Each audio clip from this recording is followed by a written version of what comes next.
Hello everybody and welcome to the channel, it's the Eradicator, and in today's video we are going to talk about Star Citizen Alpha 3.10. It is finally in the PTU Wave 1. I just finished downloading the Wave 1 here, and as you can see from the B-roll footage I did play, we're gonna have a lot of gameplay videos, guys. I have selected 13 different topics that you guys will be seeing over the next couple of weeks, so that's gonna be a lot of content on the channel, and I can't wait to share that with you guys, because I was getting a little bit tired of covering news and even the Spectrum messages, which, you know, you guys liked actually that Spectrum video, so I'll probably do a couple more in the future. But anyway, it is now time for gameplay, and there's gonna be a gameplay video later coming up in a couple of hours. I just need to edit it out, this one a little bit, so give me a little bit of time, but they are coming really soon. So first, let's check out what comes here with this patch. Lots and lots of new features, actually. Surprisingly, much more than what you can see on the roadmap, which is great. That's going to be a lot of bonus points here for the Star Citizen Alpha 3.10 review that I'll be doing in the future, as soon as it gets released, obviously. First, they've added the Mobi Glass variants, adding the initial implementation of Mobi Glass variants, which gives the players the ability to switch out their Mobi Glass for another one with various colors. Players will be able to purchase these in-game at the new factory line shop in New Babbage on Markotech. Apparently we can also wipe our visors. This is just for helmet. I thought that this would be for canopies as well, and I was wrong. It's only for helmet. You have to press light shift plus Z, and this is how it's going to work. The bartender is supposedly working as well. We're gonna have also a video about the bartenders. We're going to go to several places where the new updated bartenders have been placed, and these places are Cream X, Lorville, Levski, and New Babbage. Do not go to the rest stops if you want to find new bartenders. They haven't been implemented there yet. Why? I have no idea, because they've got a lot of bars there. They should have been implemented there, but they're not, apparently. We'll be checking it out as well. Cover usage V1. This is for expanding the tactic selection for NPC human combat to analyze the environment and detect the, in absence of full cover, possible positions where they can engage enemies without being fully exposed to them. This includes objects such as small crates, which could potentially provide partial cover. And that's not all. Also, this one here coming up, Shotgun Assault Tactic, added the ability for combat AI to engage the player using a variety of weapon, react dynamically to both players' behaviors and environment, and engage strategically and realistically.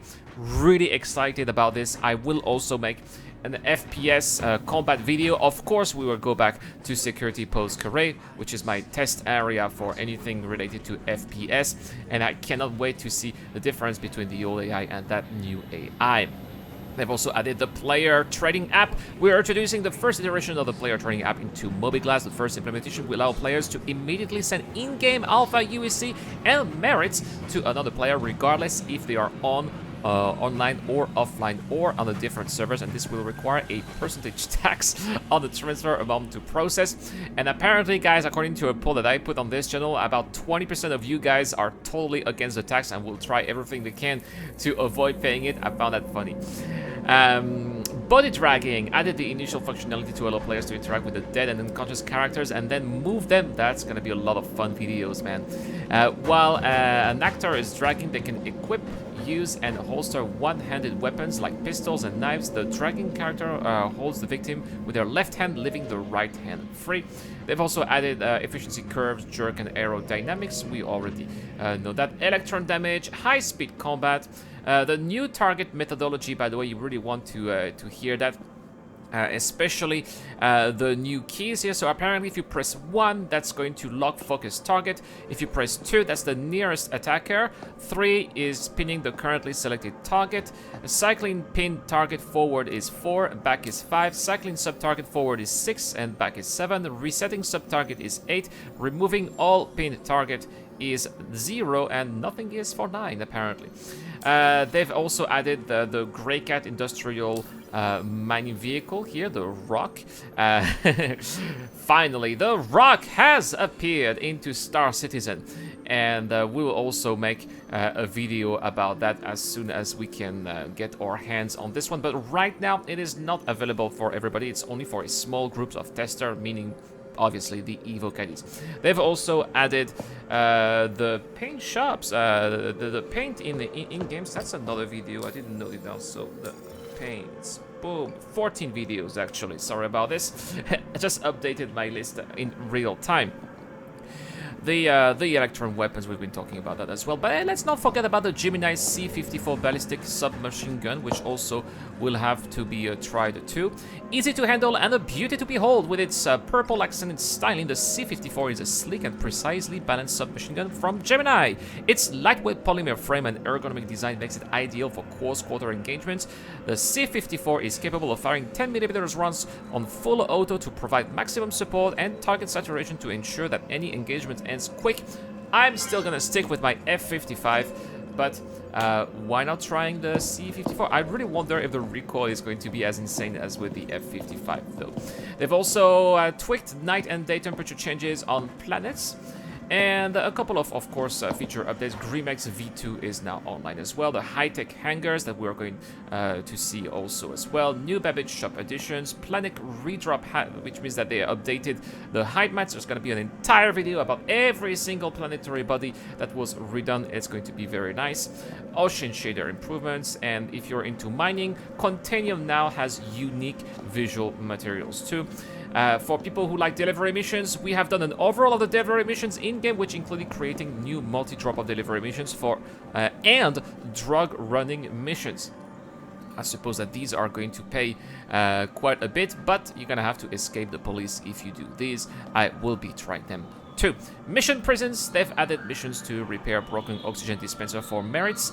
Law system includes now the impounding improvements. I'm going to just for science, guys. Just for science, and this is also gonna be another video. Why did I not write this out here? Law system. I'm noting this down here because I'm gonna have to make a video where I will bad ram people in the PTU, not in the PU, for science, and see if indeed we are strongly encouraged to stop. To not pad ram people, which you shouldn't do, by the way. I would only do that for science. And restricted area V2 with those new splines, of course, you'll be seeing that in multiple videos as well. They've also reworked the HUD on every ship except for ground vehicles. Turrets have been improved as well. We're gonna have an entire video about that. The M50 has been improved, but not just the M50.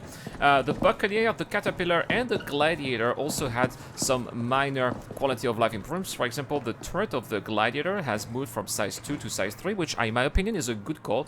It's going to make the Gladiator a more viable ship in combat, in my opinion, whereas the Caterpillar, we've talked about that in the previous video, also used to have 4 size 2 with size 1 installed guns. Now it's going to have 2 size 3 with size 2. So probably that's because these are going to be these are gimbaled. And the Xi'an Scout, which only had size 3 harpoons, is now going to have size 4 harpoons with all of its guns being gimbaled. Means that they are moving from size 2 to size 3. I think that the Xi'an Scout is going to be a much more viable ship in combat. I will also have an entire video dedicated on the Xi'an Scout. Quite excited here about this update, because I was not excited about the Xi'an Scout at all in the past. I flew it once, I was like, meh.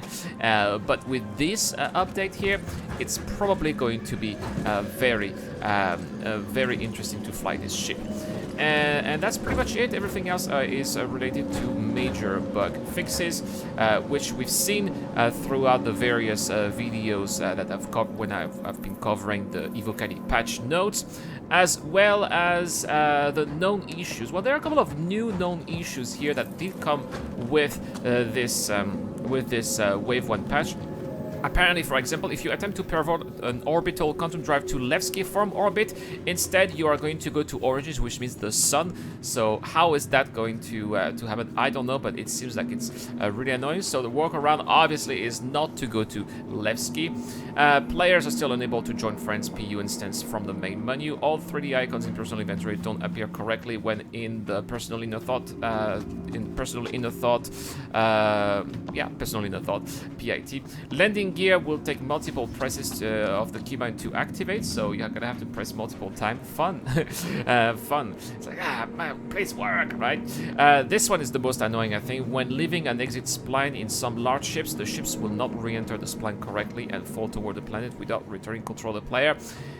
Unfortunately, yeah, so that's why I will be using a small ship to go to an orbital platform or orbital station, and then I'll be using a catapullar from there. And that's pretty much it for this Star Citizen Alpha 3.10. This is the J patch, I think. I think it's the J patch. Okay. Oh no, it's the L patch. It's the L patch. Database is being reset, but long-term persistence is still enabled, which means that they are still planning to make sure that people keep their money, which is of course something that people have been asking. So that's great to see. I'll see you guys later for more Star Citizen content. Thank you so much for watching. By the way, guys, don't forget to hit that subscribe button, as we're almost at 10,000 subscribers. And when we get to 10,000 subscribers, we are going to unlock an extra giveaway this month. We're gonna give away money, some gift cards for you guys. So that's how we're gonna celebrate those 10,000 subscribers. And I'll see you guys later for more Star Citizen content. This is the Eradicator, and I'm signing out.